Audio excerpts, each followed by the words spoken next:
So here we are today for another oils and cold wax medium tutorial. The idea today is going to be, I think, to create another big sky atmospheric landscape, but with an olive green sort of burnt sienna foreground, a very greyish sky with perhaps a little, I'm not sure, that red is either going to be little dots of flowers in the foreground or maybe something in the sky. I'm not quite sure about that bit. So on my palette here I've got the olive green, the burnt sienna and the cadmium red. I've got a little bit of the olive green and the cad red there with the white. I'm going to see if that kind of creates a sort of a grey white for the sky, and I got some more white over there then for the clouds. So I've added a little bit and blended it, a little bit of the cold wax medium here, and I'm going to add a bit more to each section, so that sort of roughly 30% oil, cold wax medium and the rest oils. That's a little bit too much, a little bit there, that's more like 50-50, but that'll do. And maybe about that much there. Okay, so I'm going to blend these in first. We'll see what colours we get.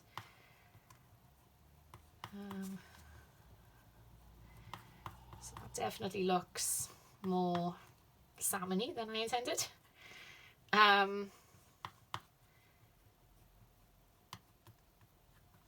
definitely want more white there, so I'm going to put some more white there. I definitely, that's not quite the colour I was aiming for. Just really running out of this white, so I've got to really squeeze. Let's try that.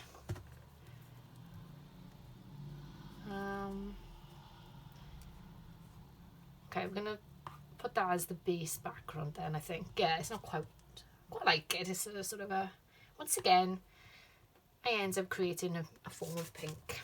I seem obsessed. The foreground, I said, this sort of burnt sienna, olive green look. Yes, that's lovely, like that. That'll work. And the clouds, this pure white, which has got this, because I don't clean anything properly, a little hint of that green in there now, but that'll work lovely. And the red here, which I'm going to, I think, dot in the foreground, but we'll see. May not work. Okay, so that's the palette then. Let's pop that over there and tighten things up. And let's start putting down this background. So I'm blended properly. I can see little lumps, so I'm also blending as I go along. And I'm using the Arches oil paper here, which is lovely. Really nice for oils and cold wax painting. Just everything just glides over it. It feels really lovely.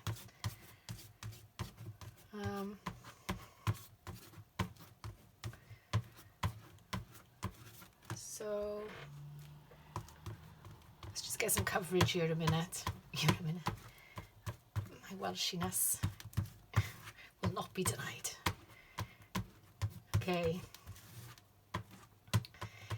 As I always say, for these paintings, my first couple of minutes is spent just trying to get some coverage of some sort of colour. Sometimes I use a much brighter colour for the first layer. Maybe I should have done that, so we would have had a bit of warmth peeking through. I didn't really think about it. Now I am thinking about it. It's not too late, of course. I could.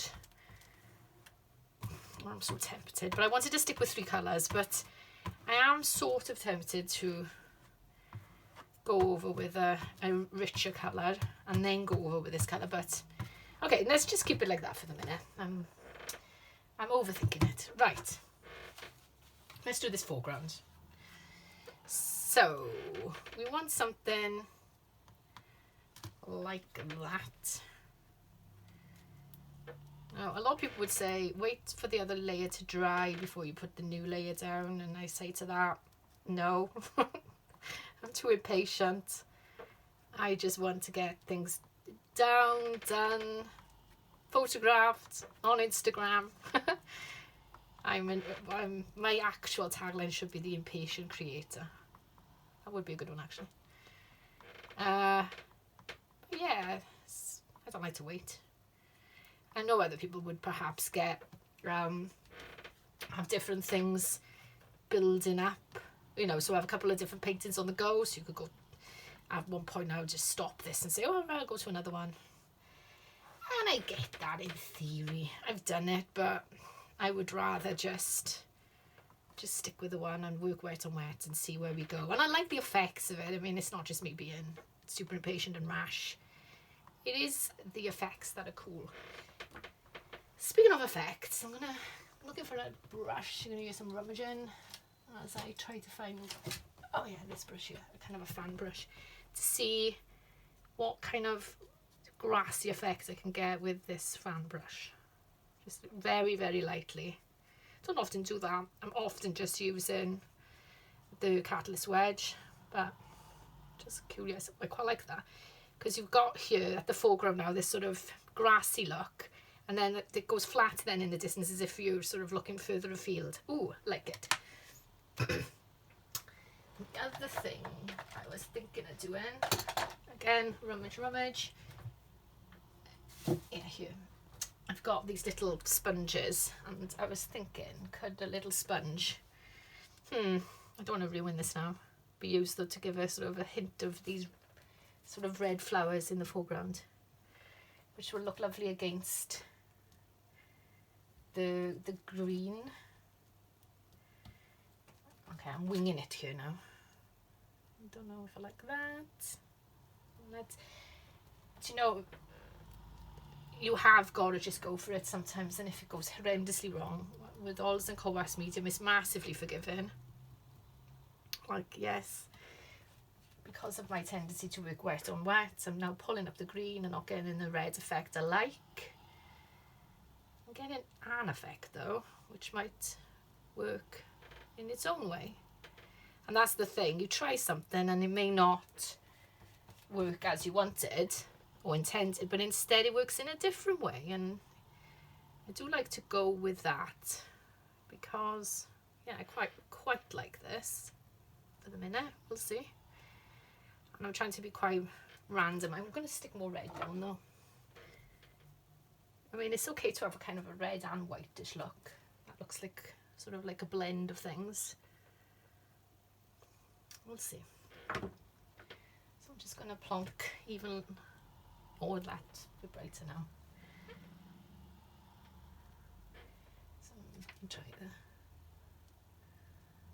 the splash of red. I'm hoping it looks like flowers and not blood.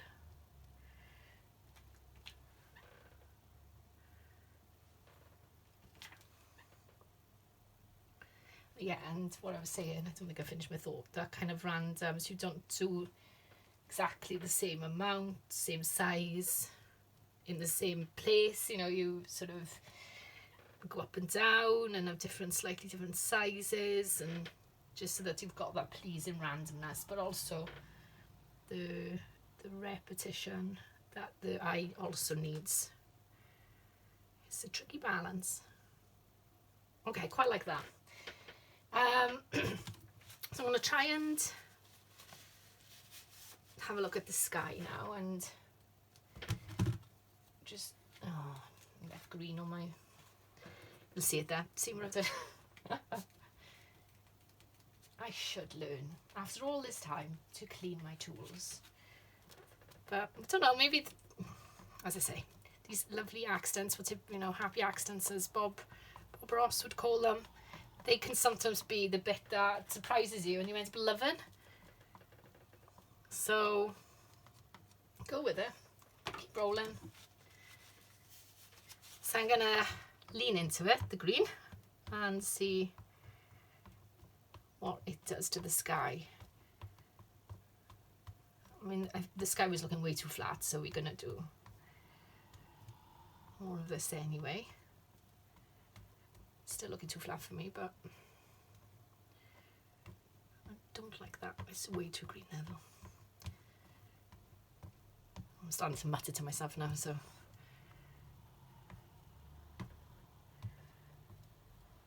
And that's annoying. So just blend some of this out a minute. I'm going to go back in again with, I don't know, the sky needs something far more than I'm giving it. I don't think this colour is no, that's just more of the same, which I don't like particularly. I'm going to just activate it a little bit with my palette knife just to get some layers. And you can see that these little lumps where I've not blended properly, so we'll do that at the same time.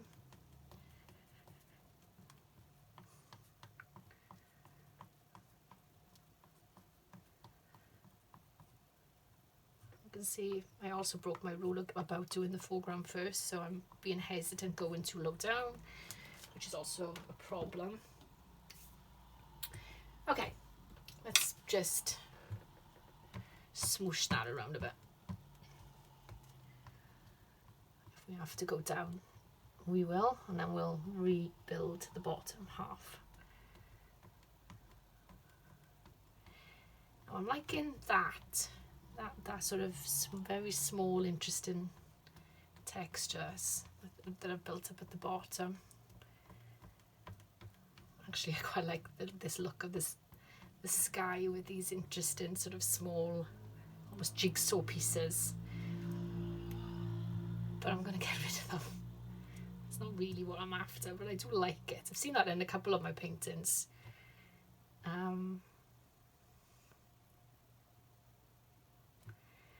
So, what does this sky need? I think I'm going to go for a little bit of, I'm going to go for a little bit of red first, just to warm it up.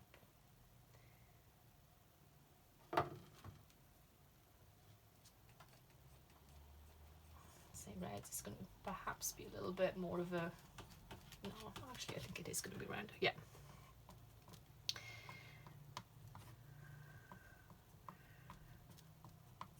Well, I want that kind of lower, it's always a bit warmer closer to the horizon. So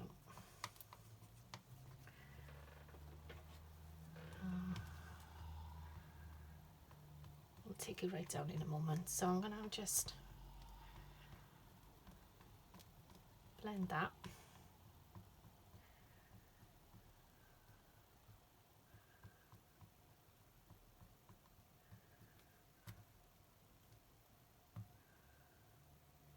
Okay, I like that.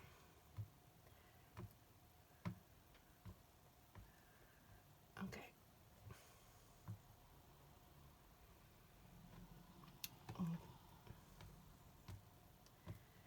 Just keeping on blending down, but I'm quite liking that lower. That's the cloud effect that this is doing. But I know I need to go down here. I can't leave this unblended, so I'm going to do a little smush of that layer, and then I'm going to really carefully blend it so we got a sense of hills in the distance. I'll come down, get some more tissue paper. I'll do a vertical blend next. Take it down as low.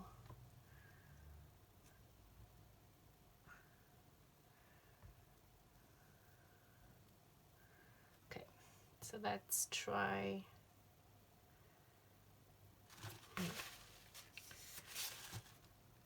And then see what we can get here. Just giving a little bit of a, almost like a kind of a mountainy sense there. I quite like that. there's a line there, just a little. Yeah, I like that a lot. Okay, so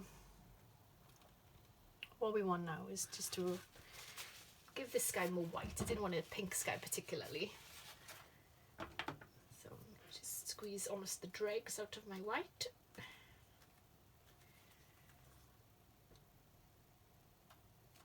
And a little bit of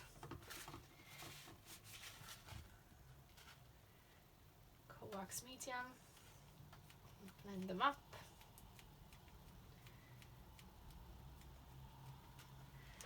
And then, still picking up the pink. Okay. So that's what I get for wet on wet. And of course, I'm saying I'm wet on wet. I can always, and I have, of course. I've finished something as far as I can take it and come back to it later on. But it's not a choice, more I thought it was done, and then I've looked at it later on and thought, oh no, I don't like that now. So then I am working wet on dry. But it's more because I haven't liked how it looked eventually, which that happens. You know, I think I like something and then I just go off it. That happens to most of my paintings. There are a few on my website, like Go Ship and Only Living. I love them. And they've sort of stuck, and I know had stuff, what's the word, like sort of the test of time. They've passed the test of time. But there are others that don't.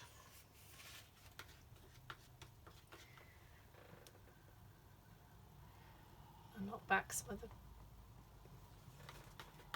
this pink here.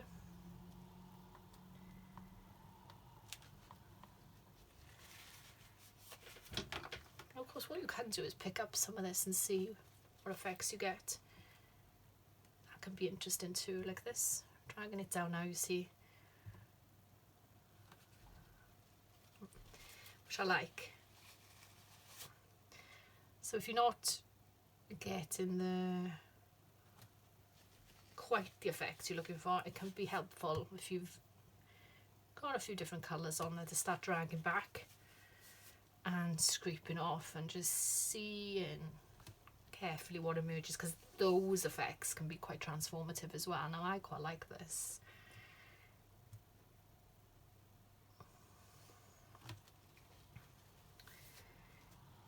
You can see that line there, so I want to break up some of it, but I don't want to break it all up, so you want to have that variation.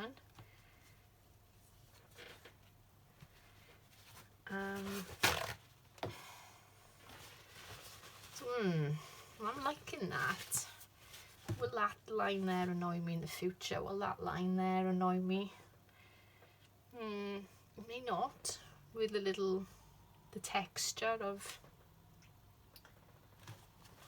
there's a sort of a texture of the coal wax medium, sort of that sort of uneven look where I've not perhaps as well blended it as I should have.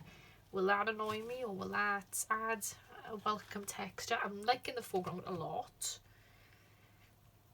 I'm going to leave it for the minute, and I'm going to take this off and see how it looks. It may be one we come back to. But I think taking off some of that, those top layers, and unveiling sort of the effects underneath worked quite nice.